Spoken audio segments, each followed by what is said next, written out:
Kaya naman promise namin sa inyo, nakita nyo kanina medyo maraming magaling na singer.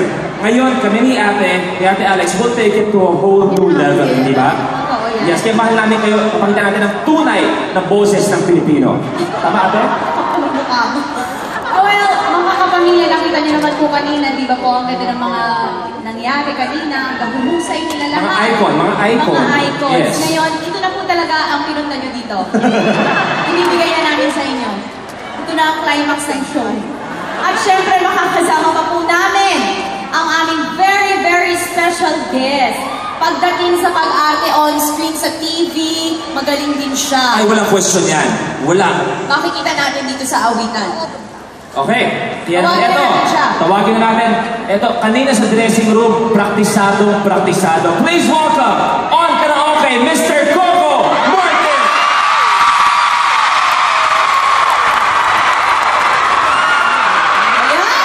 Ayan! Ready ka kanina. Sana oras ka. Brother Coco! Hello! Welcome sa karaoke, bro. Good afternoon po. Good evening. Ano ba?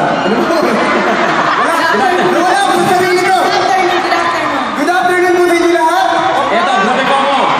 I love you. Ito, Coco. Ayan, kita mo, mahal na mahal ka ng mga tao. Tinitirian ka ng mga tao. Lahat ng project mo, big hit. Baka ito pa ay kasira ng pangalan mo. Coco, you know, we're in London. Yeah, I know. What do you call the people in London? Sige nga, meron, di ba? Ano? They are the English people. Aba. So because they are the English people, why don't we first banter in English? Okay. Fine, accent. Hello, my friends.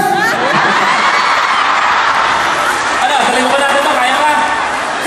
Ready na lahat. Are you ready, Coco? I'm ready. Okay, first of all, you have to introduce yourself in English and describe yourself and tell them what you want. I'm Coco Martin and... What's wrong? What? I said English. You said Tagalog. I'm Coco Martin. No, there's Tagalog. What? It's supposed to be I'm Coco. No, it's I'm Nail because Coco is